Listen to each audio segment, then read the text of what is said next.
All right, this is Vernier, or Paul Nazarevich, and I'm here for episode 2 of our micro stakes series. I'm joined today by Reese and Andrew, our two micro stakes players. And today I want to start talking about player profiling, which is just so important. So before we even talk about any kind of hands, so in the first episode we haven't really talked too much about hands. We showed some, but I feel like before we could talk about hands, we have to talk about sorry, we've got to talk about players. So today we're going to cover 3 players. I'm going to call them the old man, the tourist, and the drunk. And the purpose of this episode is going to be, I will mention all 5 players that we're going to be covering, and we're going to identify some strategies for playing them, and we're going to talk about table selection, and especially seat selection. So, here we go. The 5 player types that we're going to be talking about are, we gave them nicknames. So it's the nitty old man, the recreational tourist, the drunk, the bully, and the micro stakes card runners and 2+2 member. So I think the players that give the micro stakes player the most trouble are going to be the bully and the micro stakes card runners 2+2 member. So those are the 2 that we're going to spend a whole episode on next time. But today we're going to look at the 3 players that should be fairly easy to deal with. And we're going to look at some surprising results. So, to begin with, the nitty old man. So we classify the nitty old man as somebody who's got a VPIP of under 14, probably multi-tabling, might come from a full ring background. It's going to be playing very tight out of position, level 1 thinker, and if you're getting action from the nitty old man, you should beware. Did you guys get a chance to watch the latest Brian Townsend video? I think it was Brian Townsend number 38, where he's playing 1020. Yeah, I did. I watched that recently. So the guy who's playing like 7-7 opens under the gun and is 3-bet by a person out of the blinds, and he ends up 4-betting them. And Brian's like, this is a really easy fold, right? Because this person's like only 4-betting like aces and kings. And he criticized the player. So the player that 3-bet ended up shoving queens and got called by kings and losing and lost. And Brian criticized the player and saying, like, this guy's playing so nitty. Like, if he's giving you action, you're just not going to be good here. So that's going to be a theme with the nitty old man. So I did some data mining, and these are players that are playing 25 NL, and out of a little bit over 10,000 of them, 76 of them that have had 200 hands or more had a VPIP of under 14. Now, this kind of a player is playing like a 12-9-3 game, so he's playing pretty tight and pretty aggressive. He's playing pretty aggressive because most of the time they have hands, so they're going to be playing them aggressively. Now, this player is a marginal winner. Wins about 2.5 BB per 100 on average. Doesn't really steal much, folds a lot out of the blinds, and C-bets flop and C-bets turn with relative high. And again, that's a factor of them just having hands. Now, they also fold to a lot of 3-bets. So before we go on, what do you think are some of the strategies we can use to exploit this kind of player? Andrew, I'm going to let you talk first. Okay, well, as far as them being nitty is concerned, I think, well, essentially what you have to do is, stay out of their way. But you can steal from them a hell of a lot if they're in the blinds. And obviously, they don't respond well when being pushed back against. So if you 3-bet them frequently, you're going to get a lot of folds as well. Yeah, that's right. Yeah. Reese, do you have anything to add to that before we move on? Oh, I was going to say I wouldn't spend an awful lot of time trying to 3-bet them pre-flop. Especially in position, I'd be looking to probably take or see the flop with a lot of hands and see what that is and play them then. Yeah. I mean, we know that these guys have got a pretty defined range of hands that they're starting with, so why not have a look at the flop, assess your situation from there. Yeah, there's definitely situations to 3-bet them. As you can see, they fold to 3-bets 82% of the time.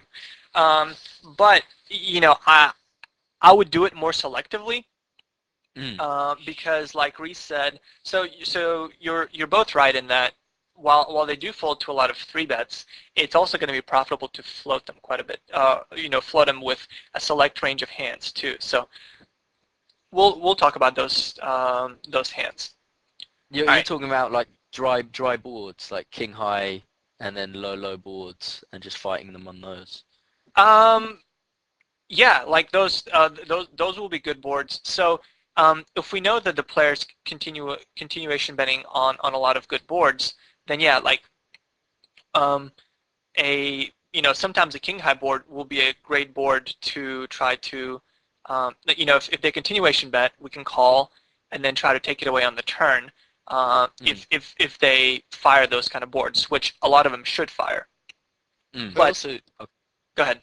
I think I see these guys as well. If you hit a 3 flush board or even a 2 flush board and the three cards to the flush comes on the turn or the river, you put a big bet in there, and the vast majority of the times these guys throw it away, just because of the fact that they're so scared to play against anything but the nuts, or with the nuts in their hand. Right. But I also feel like those are the guys that, like, while they're certainly bluffable, they might end up calling you down. So I would just try to make hands against a lot of those guys, and when you do make hands, yeah, just like abuse them. Because while they do play nitty, I don't know just how good of hand readers they are at this level. Okay. But let's talk about where we want the nit in relation to us. So the prime position is directly on your left, because they're going to be folding a lot of small blind, big blind situations. So if it's limped, or if it's like folded to you, I would raise any 2 cards, small blind, big blind. 9-2 offsuit, I'm raising. Anything I'm raising, because they're going to be folding a lot, because they're going to be multi-tabling. And you can often treat your cutoff as the button if this guy's on your left. So again, just because they're going to be folding a lot pre-flop. So when you sit down at a table, it's just so important to realize who's directly in your left, and we want the nit on your left. Okay. So in addition to that, when they're raising from these 2 positions, they're going to be playing really tight under the gun. They're going to be playing really tight in early position. So when we're on the button, then we can just call with a good range of hands that plays well against this guy. All right, now we're going to get to a list of do's and don'ts about the nit. So how do you make money from the nit? And we said jab, jab, jab. So instead of trying to go for the uppercut, the punch which like kills them, just slowly make them bleed away the money. So the do's, and you guys already mentioned a lot of those. Steal their blinds liberally and c-bet relentlessly. Now, we're talking about c-betting in position, because these guys are mostly going to be playing their cards. So c-betting them is going to be very profitable. We want to pot control on the turn with marginal hands, because often when they're going to be playing, they're just going to have better kickers than us. If they decide to call pre-flop with some hands, and they could be trying to slow play. Also, set mining is going to be profitable against these guys from pretty much any position, because if they do have an overpair, and a lot of their hands are going to consist of overpairs, then they're just going to be going broke. So, if they raise under the gun, or if they raise on the button, then it's going to be profitable to be set mining with our pocket pairs. And Reese, you mentioned calling pre-flop in position. So the range of hands that I kind of listed for you guys are suited connectors, well, obviously any kind of pocket pairs, and then suited connectors 5-6 through Jack 10, and suited 1 gappers 5-7 through 8-10 suited. Those hands are going to play really well in position against these guys. So if you're on the button and they're going to be opening in early position, call with that range and pocket pairs. Now the don'ts. Don't play big pots with a lot of 1-pair hands against these guys, because they'll just have better. Don't double barrel bluff them, because once they decide that they like their hand, they're gonna try to go down or take you to the river and make you show them a hand. And while you certainly can bluff them, but for right now, let's not worry about trying to bluff the nit. And don't call pre-flop with dominated hands like ace-jack offsuit and queen-10 suited. Try to stick to these hands right here. Do you guys have any, like from your experience of playing these guys, do you have anything? Do you have anything you want to emphasize here, or do you have anything that you want to add to this list? I don't really have anything to add, to be honest. I've got a question though about double barreling. I mean, would you still not double barrel scare cards, like for example an ace on the turn on a a queen high flop and then an ace turns? Would you not double barrel? Yeah, actually I would. I mean, go ahead. There's always exceptions. I mean, okay, obviously some guys never give you credit. So once they make a pair on the flop, they want to show their hand down, so they'll keep calling. But others will certainly give up on the turn when you double barrel a scare card. So I mean, obviously it's player dependent, but I'm talking in general. I think I don't think that's a bad play. Yeah, and I guess what I was thinking is just double barreling in general, trying to push them off a hand. And yeah, when we're talking about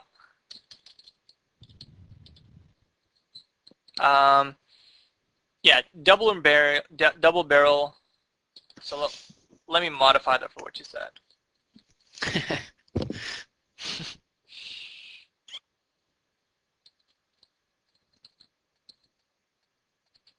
See, from what I was saying before, these aren't the sort of guys that I'd double barrel with that 3 flush on the board. I might have a stab at it here especially if I've seen them fold a lot to any sort of 3 flush before. Now, when you were talking about that, were you talking about when you're the pre-flop aggressor or when they're the pre-flop aggressor? Because the way I understood it is that you. I think I'd be more tempted to do it if I wasn't, to be honest. So basically, I'm almost thinking if I'd played the hand pretty passively, or then I'm more tempted to do it, because it just starts looking so much like the way that everyone at these stakes plays a flush draw. So basically, you call in position, and the board comes to a certain suit. They bet, and you call, and the turn brings another one of the suit, right? Yep. And they check to you, and you would bet? Like, is that what you mean by like bluffing the flush? Maybe not in that situation. I think it'd more. I think maybe if I'd raised, say in early position with, I don't know, say a small pocket pair. Yeah. And they'd called behind, which you obviously don't see that much, but say they've called from the button. Right. There's I don't know, say a king high flop with 2 suits, and I check it to them, or say there's an ace high flop, I check it to them, which I do quite a fair bit against these guys just because of the fact that ace makes up, it's just a card that makes up so many of their hands. And then the three flush hit, that'd definitely be one I'd lean out then. Yeah, I would say that's getting a little bit too complicated. I feel like aces are, like, they're not going to be calling you pre-flop with too many aces, and if they are, it's going to be pretty easy to adjust. But I feel like, if you check call an ace high board and then like lead when it comes through to a flush, like, I think your line just looks really suspicious, because I think that they would expect you to be betting any kind of flush draw on the flop. So I think that's just starting to get a little bit too fancy. I think with these guys, okay, it's mostly, like, stay out of their way and then start putting a lot of money in the pot when you have a hand. Okay. we'll talk about double barreling a little bit later. So, but like for the most part, I just wanted to say like don't, you know, if they call you once on the flop, just be wary about you know, slamming them again on the turn unless you have a pretty good read of the board. So that was just going to be my general suggestion. All right, but let's move on to our second player type, and that is the recreational tourist. So loves to see flops and loves to see them for cheap. So this is the guy that's going to limp call you a lot pre-flop. And he loves to go to showdown too. And, you know, he hates thinking that he was bluffed. So you know the type. Limps a lot, loves to go to showdown. He'll go to showdown with, you know, any kind of pair. High VPIP, low pre-flop raise. Just wants to have fun. And usually it's pretty passive and usually just plays their cards. So given the same analysis of our 25 and L players, I looked for players that have VPIP of between 25 and 45 and a pre-flop raise which is less than 7. So the profile that we got on the players is a 32 4.5 with an aggression factor of 1.6, and surprisingly this was our biggest winner in the database on average. And I think that's because so many players just don't know how to play this kind of player, and they continue trying to bluff them. And this player does a really good job of controlling the size of the pot and forcing showdowns. So I think 25 and L players just don't have a good way of dealing with this type. So yeah, so our sample size showed this player to be a winner. Obviously, it's kind of a small sample size, but nevertheless, they don't steal much, and they don't really like to fold their small blind or big blind to steal attempts. They 3-bet hardly ever, and they actually do a pretty good job of folding to 3-bets. But that's because they're not raising that often. So they're usually limping. Now, where do we want the tourist? So these players are good to have at your table in general, but the two prime positions are going to be B and E. We definitely don't want this player in seed A. Remember, in A, we pretty much want the nut. But the reason we want him in B is because they're going to be playing pretty passive, so when we're on the button, we can raise with a pretty good range from the button, and then be able to navigate the flop pretty well. So we expect these players to be check calling us with, you know, when they make a pair, and then check folding usually when they don't, and that's going to be profitable. And we really want them in E because we want to have position on them and we want a continuation bet.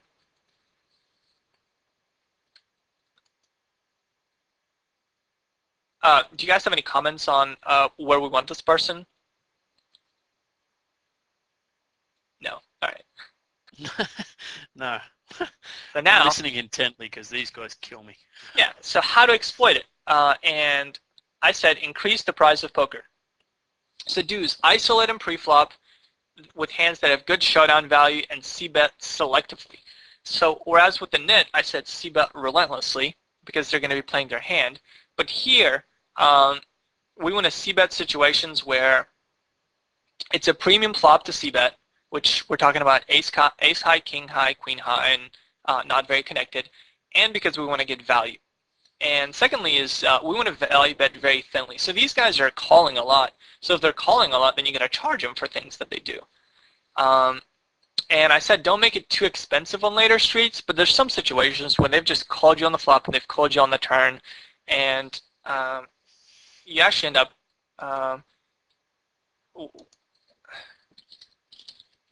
I'm going to modify that.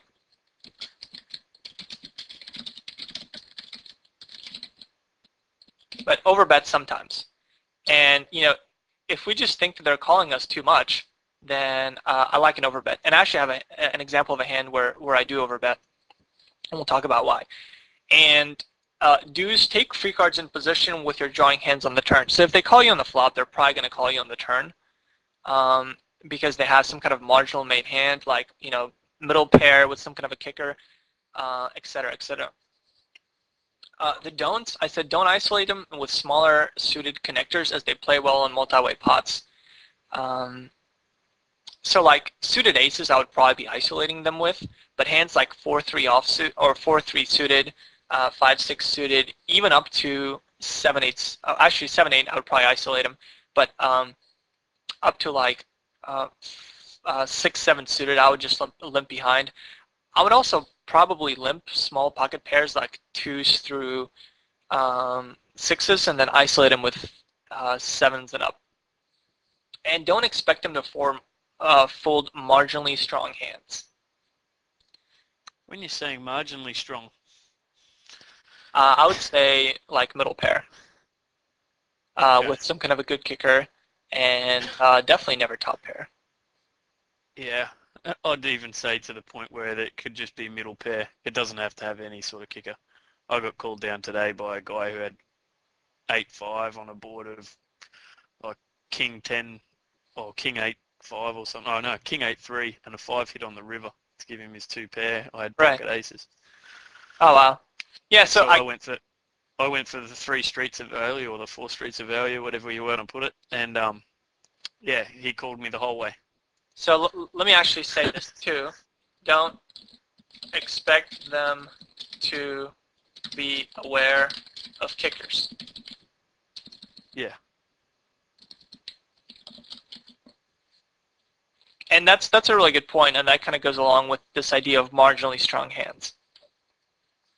But here's a hand that I played against a this tourist type, and the reason I called him a tourist is because if you've ever played live poker, these people, they just, they come into the casino, they kind of know the rules, and they're there to see flops,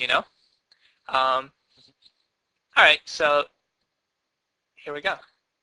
I raise 6s in early position and get called by this tourist type. So I flop gin, and now we just want to discuss how to play this hand. We're definitely going to be going, I expect them to be calling with a pretty wide range. So when they check, I'm going to be betting, and I actually don't like my bet size. I should probably make it more because, this player either hit the flop and is going to be calling, or they didn't hit and they're going to be folding. They tend to play pretty level 1. So I actually like a bet which is closer to pot sized here.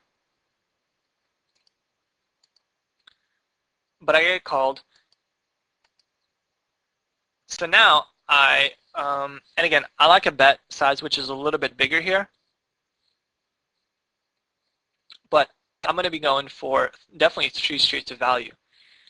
And on the river, the 9 hits on the river. And against this player, when they've called me on 2 streets, like they're just not going to be folding the river. So I decide to bet 10 into 9 and get called by ace queen. So some things to take away from this hand is if you have a player that's, they're just calling you down, start betting more. And I actually should have probably bet more on the flop, more on the turn, more on the river. Like, you don't have to try to go, 2/3 pot, 3/4 pot, etc. Like I said, I think I should have. I think at the time I didn't realize just exactly the kind of person that this was. My first bet I made,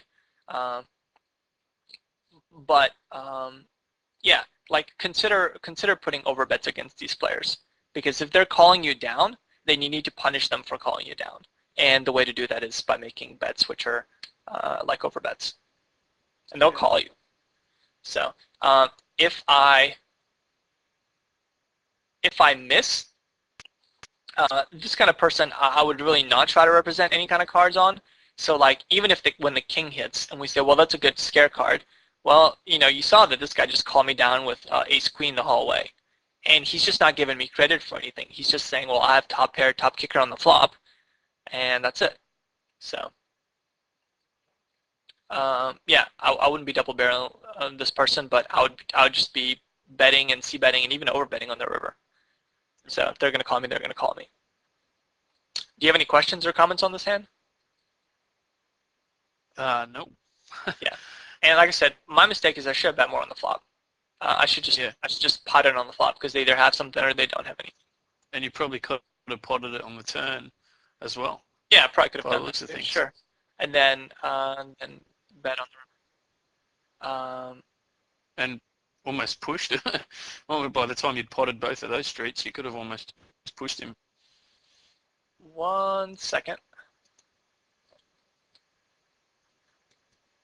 I think Andrew got disconnected. I'm going to add him. Yeah, right.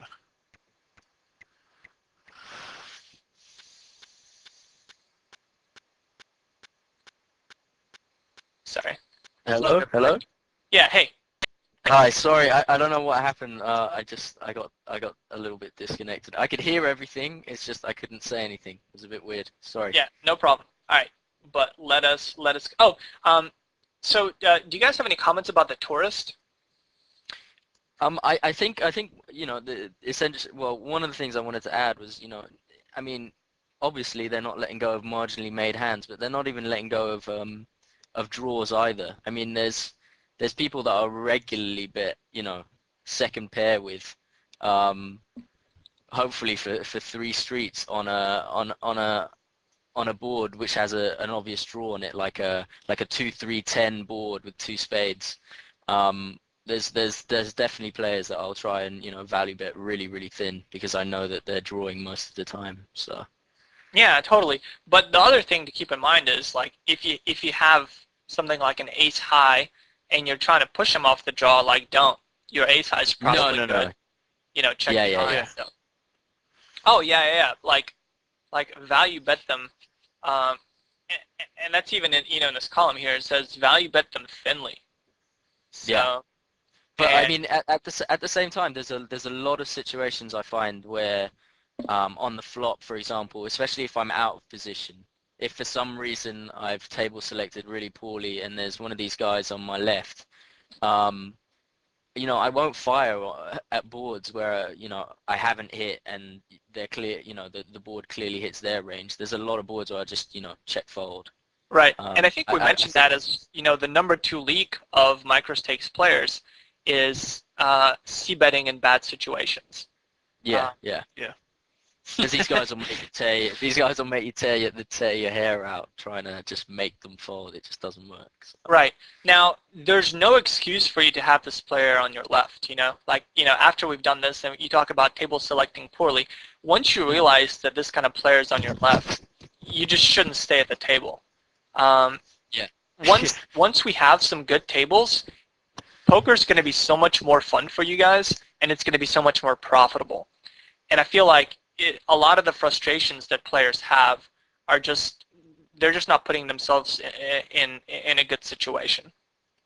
All right, but let's move on, and we're going to talk about. So we're just kind of like planting some seeds for you guys to think about as far as these players. We're going to do a lot more discussion with these players in mind once we start talking actually about like starting hand requirements and things like that, which is going to be in later episodes.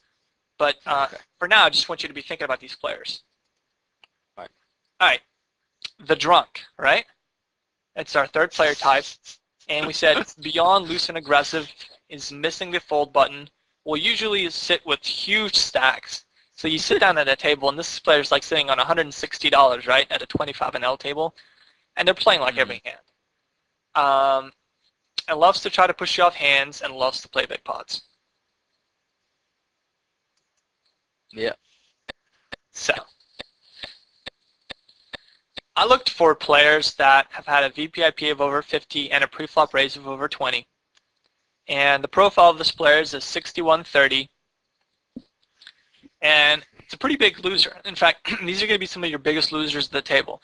And people focus on the fact that sometimes they'll sit with like $160 or something, but they forget all these other times they bought in for 15 and then lost it really quickly. Mm-hmm. So their attempt to steal is 44. They they fold their big blinds to steal a whooping 29% of the time, and they fold their small blind to steal 49% of the time. So this is definitely not the kind of player that you want to be trying to steal loosely from, but this is definitely the kind of player that you want to open up your stealing range because it's just so far ahead of their range. We'll talk about that later. Yeah. They don't like folding the 3-bets, so don't 3-bet them light. Nobody likes folding a 3-bet. Yeah. It's like you micro-stakes insult them. players. Now, initially, so we definitely want them directly on our right, as we'll have position on them 5 out of the 6 hands. But, and the one place where we definitely don't want them is directly on our left, for just the converse of the last statement.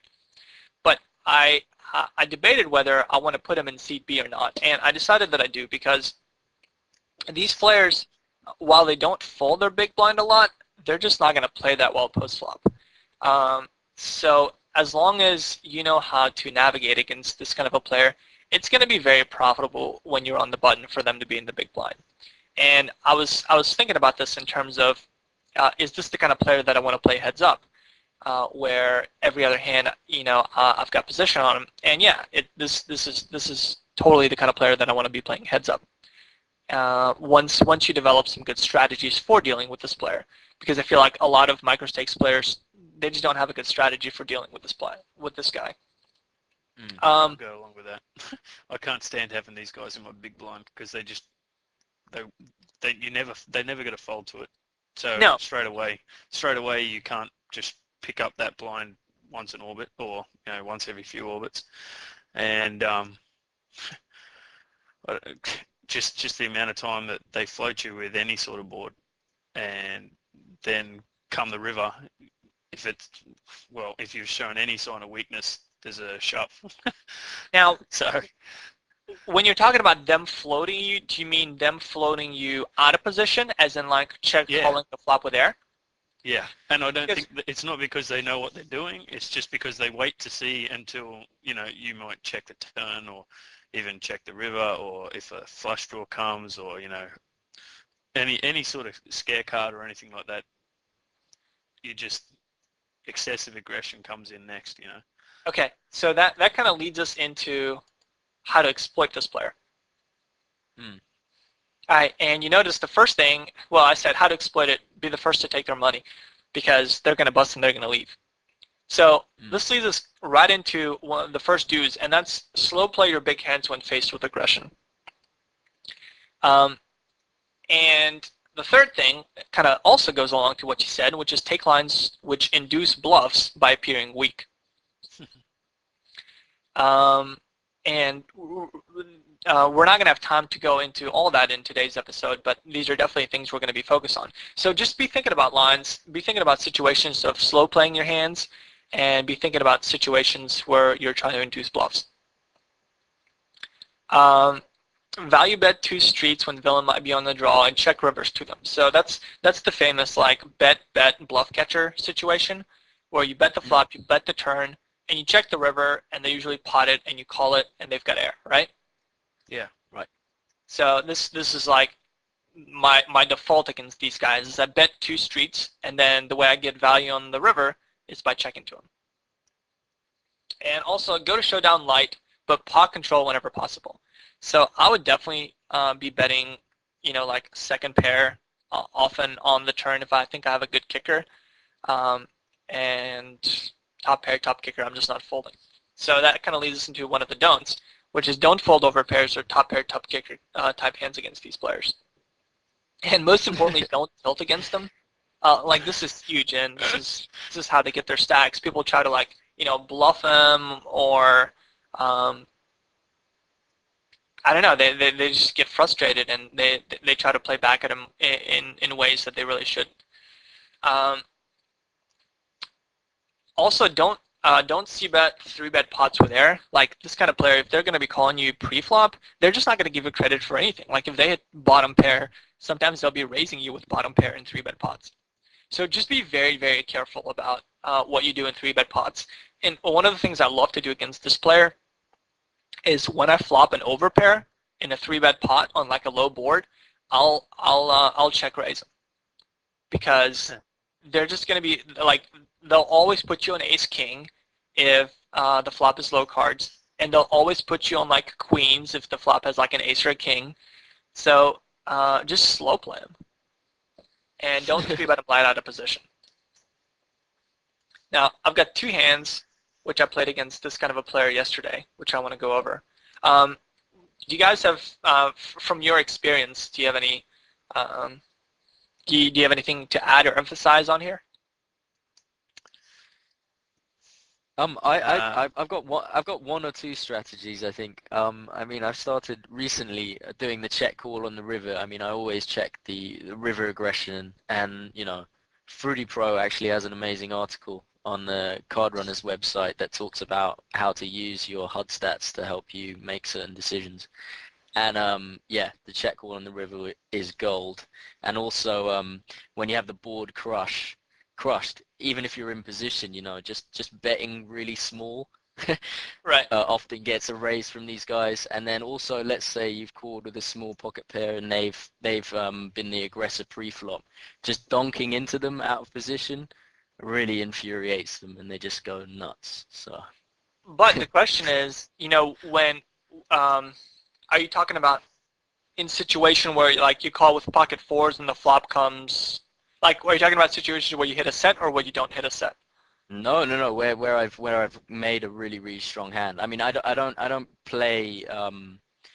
I do my best to make sure I've at least got some kind of showdown value when I'm playing these guys, because more often than not, I'm gonna have the best hand. But when I don't have a hand at all, I'm not trying to bluff these guys or like c-bet or do anything. When I don't actually have any equity in the hand. I feel like if you're talking about donk betting into these guys, I feel like check raising them is going to be a lot more effective with your really strong hands, because they're just not going to be folding. So in some situations, you can even check raise small. Like I would say that infuriates them even more, and you're building a larger pot. No, So, I didn't mean just donk betting for pot. I meant donk betting small. So that it looks weak as well. So like leading for min, or Oh yeah. Okay, all right. To induce a raise. Yes. Okay. Yeah. I actually do that on the river sometimes. So, but I usually try to do that on later streets. But let's look at 2 hands. The first one, I raise aces, and I'm called by this kind of a player. He's just playing like a ridiculous amount of hands and playing them pretty aggressively, and he decides to check call the flop. And the turn, I mean, unless he has like, a 5-6, then I'll find out about it. But as far as I'm concerned, I've got the best hand. Like, this kind of a player will definitely call me down with, any kind of an 8, any kind of a king, maybe even a 7. If he had something like 5-7 or 6-7, then he picked up a gutter and a pair. But he calls me pretty quickly. And now the river is a really interesting situation where he bets small, and just based on his timing and based the way the hand went down, I feel like he's going to be blocker betting here very often. So what I decided to do is I just went ahead and shoved all in. I felt like the 4 was just a really good card, because it's unlikely that he has the 4, and it's unlikely that he has a full house just based on the timing. So I just put him on a king here, and he indeed had king 9. But I feel like against these guys, they're going to have hands that are so weak that you should really be going for 3 streets of value. And I'm just, not only am I never folding pocket aces against this player, but I'm going to try to get the stacks in. So that's the first hand. Second hand is kind of similar. Now, against a lot of players, you might just call the river there because you just don't know what they're doing. But against the drunk, we're just getting max value. Now, the next hand, I raise ace king on the button and get called by the kind of like drunken player that we're talking about, high VPIP. And I flop the nuts. And I bet, he calls, and the turn is a 3. So I think 4-5 gets there, but I bet, and he min raises. Now, most of the time, against, I would say most players, this is a pretty easy fold, just given, the check min raise on the turn is usually like a monster. But against the drunk guy, I don't think it is. Like, I think they could be doing this with just a crazy range of hands. So the other thing to keep in mind is he's pretty short. So in this case, I'm just going to shove. As far as I'm concerned, top pair and top kickers the nuts against this player. And he turns over 10-7. And, I get there on the river. Yeah. But I guess I wanted to show those two hands as illustrations of when you actually have good hands against these players.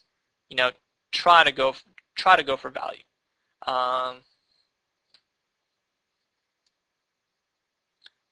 The other thing about this hand is his stack size was pretty short. So I think if he was deeper, I'd be a lot more likely to give him credit. But just because he had a short stack size and was playing like a drunk, then that led me to do what I did, which is just say, all right, I've got top pair, top kicker, just show me better. Do you always count the min check raise on the turn as strength? Almost always to the micro stakes limit. I mean, except when it comes to, like these guys. Would you not call and just, I don't know, see the river in position? Do you? I mean, would you often fold to the min raise there with top pair, top kicker on? I mean, if it's against one of the first two player types, if it's like against a tourist, like they'll just have better.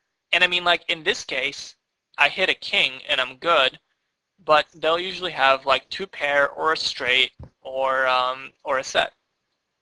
And it's just kind of a crappy situation where like you're calling, but like they're not bluffing. So because you always hear the argument about pot odds and therefore you only have to be right 1% of the time or whatever. But so I mean it's about having the confidence to be able to lay it down, I suppose. Yeah, I think so. I mean, like, well, a lot of it depends on the player, but I think if it's the first two player types, I mean, it's just a sick feeling because you're not good here. Well, their aggression factor is so low. Why are they all of a sudden raising? Right. With the first two player types, whereas this guy is normally, I think, what did we have him at the start? He's normally about 4.5 to 5 or even 6, maybe even higher. I've seen sometimes. So like, these guys are raising with any pair. Yeah, they're pretty high, and with anything. And in this case, I actually put him on like a pair plus draw. I put him on something like a 4-6, a 5-7, a 5-6, like a 3-5 type hand. He had a pair of sevens with a draw to a two pair or a set. Right. Yeah. He had a pair draw, and he did have a pair draw. Yeah. The thing here, the reason I shoved here is because I do want to get value out of a lot of those draws. And I could certainly call here, but I felt like just given the stack size, I didn't feel like he had enough. I think if he was deeper, I would call here to induce that weakness or to induce that shove on the river. But I felt like he kind of pot committed himself on the turn, so I was happy getting the money in. Right. I don't have really good examples of slow playing these players and inducing bluffs, but I definitely will later when we talk about specific. Like we're gonna do an episode on inducing bluffs and things like that, and that's when we're gonna get into a lot more detail with these hands or with these guys. Okay. All right, so let's look at a sample table. All right, so in fact, this is the very hand that we just talked about.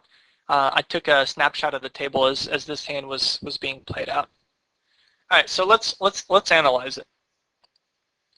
We've got a pretty nitty multi-tabler directly on our left, which is great, and we've got this drunk 82-18.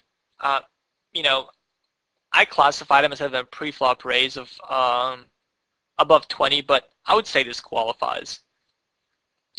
Then we have another nitty old man in this seat up here. This guy, so I classified this person as the bully, and we'll start out the next episode talking about how to deal with the bully. The bully has a VPIP of, I think I said above 28 or above 30, and a pre-flop raise, which is pretty high too. And then we have the tourist on our right. So this is a very good table in that we're protected. We're protected over here on our left, and we've got position on the kind of people that we want to have position on. So we've got the drunk. We've got him in the big blind when we're on the button. We've got position on the bully, and we've got position on the tourist. So yeah, this is just a really good table for us to have.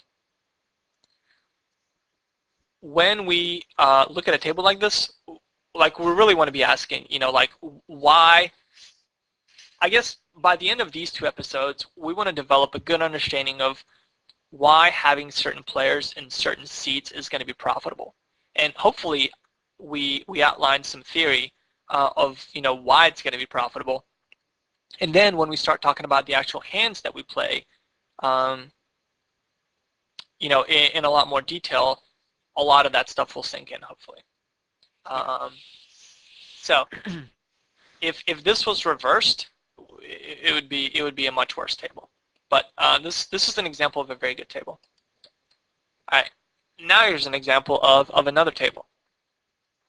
So we've got a nitty old man in the blinds, another nitty old man over here. This is like borderline nitty old man, playing 16-16, but this is kind of more approaching. This is like a hybrid between like nitty and like the card runners type, and this guy's definitely a nitty old man. And so but this person over here, the @alsh, I can't even pronounce it.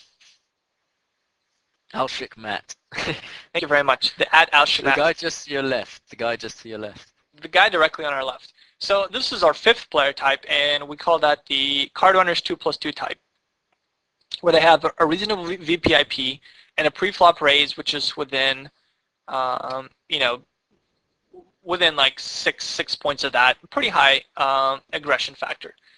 So this is not a very good person to have directly on our left, in that they're just going to be playing. They're going to be playing pretty solid, and in fact, this kind of player type is going to be the toughest player type for us to deal with. Like, I think most people have trouble with the tourist, but once you understand how to play the tourist, he becomes very, very exploitable. But this person, he's the toughest person to exploit well, and that's why we're going to spend a lot of time talking about how to deal with this person. But as you can see, I'm sitting out at this table. Actually, I'm gonna see something. So I'm playing 22-19 at this table, and I think, as you can see, I'm playing 43-27 at this table. So like this is just going to be such more profitable table for me to play at. So I'm going to be playing a lot more hands. Uh, so we're not going to teach you to play a certain, we're not going to say, we want you to play 1814, we want you to play 2021, like 2016.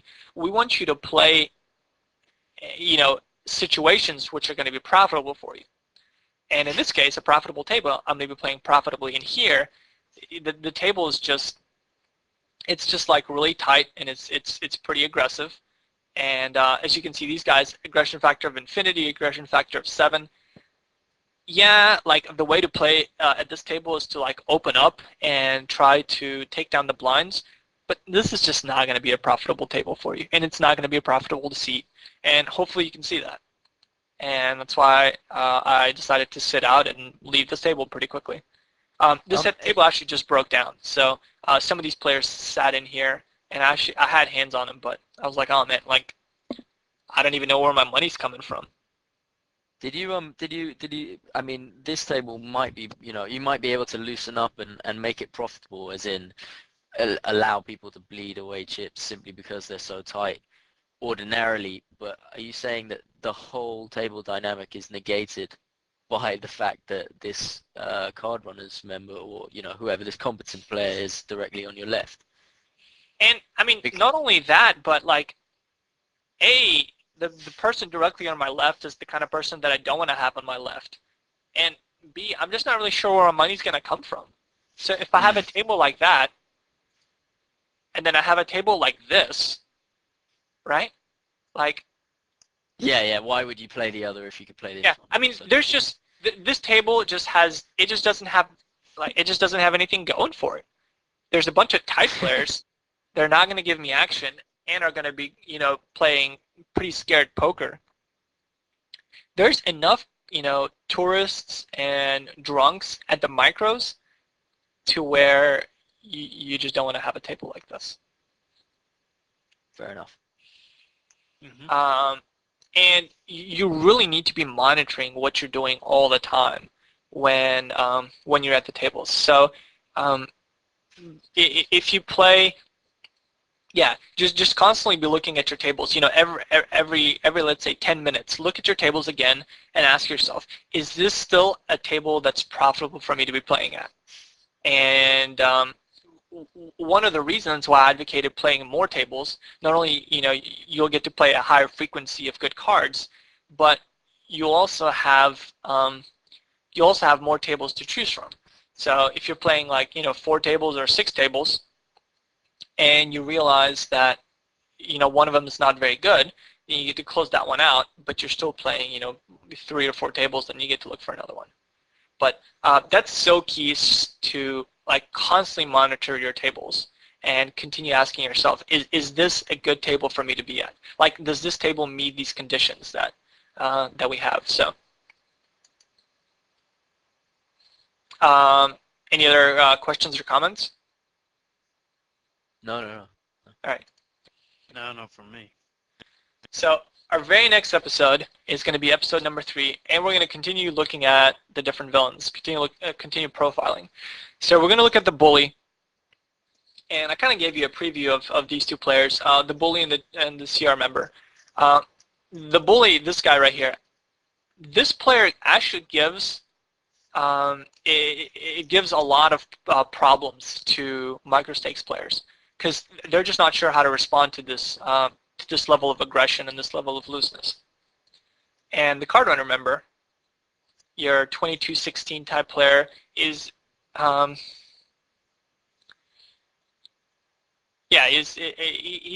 he's going to be the toughest one to crack. So which I guess is the reason card runners is so profitable. And once we kind of address these players, then we're going to put it all together, and we're going to continue talking about table selection as part of our overall game strategy. So yeah, we only covered 3 hands today, but like I said, I wanted to focus on talking about the kind of villain tendencies. And so what I want you guys to do before the next episode is I want you to get a picture of kind of like a snapshot of a table like this, and come back and bring me a table which you think is going to be a very profitable table for you to be at, and talk about why. You So want me to actually take a picture of it? can you do that? Can you hit like print screen and then Print screen. save it? I don't know. I guess I could try. Yeah, I and don't know. I'll tell you about how to do that later. But this is Okay, what I want okay. you guys to do before the next episode. Right. So Okay. yeah, and like I said, in the next one we'll cover those two things, and then we'll start getting into like a lot more detail into hands. But right now we're just kind of setting ourselves up. So do you have any other final questions or comments? No, not really. Yeah. All right, No. thanks. So I want to give a special thanks to Alex Yen, Alvin Lau, and Brian Rue for all the input and advice in making this episode. And this is Vernier for Card Runners.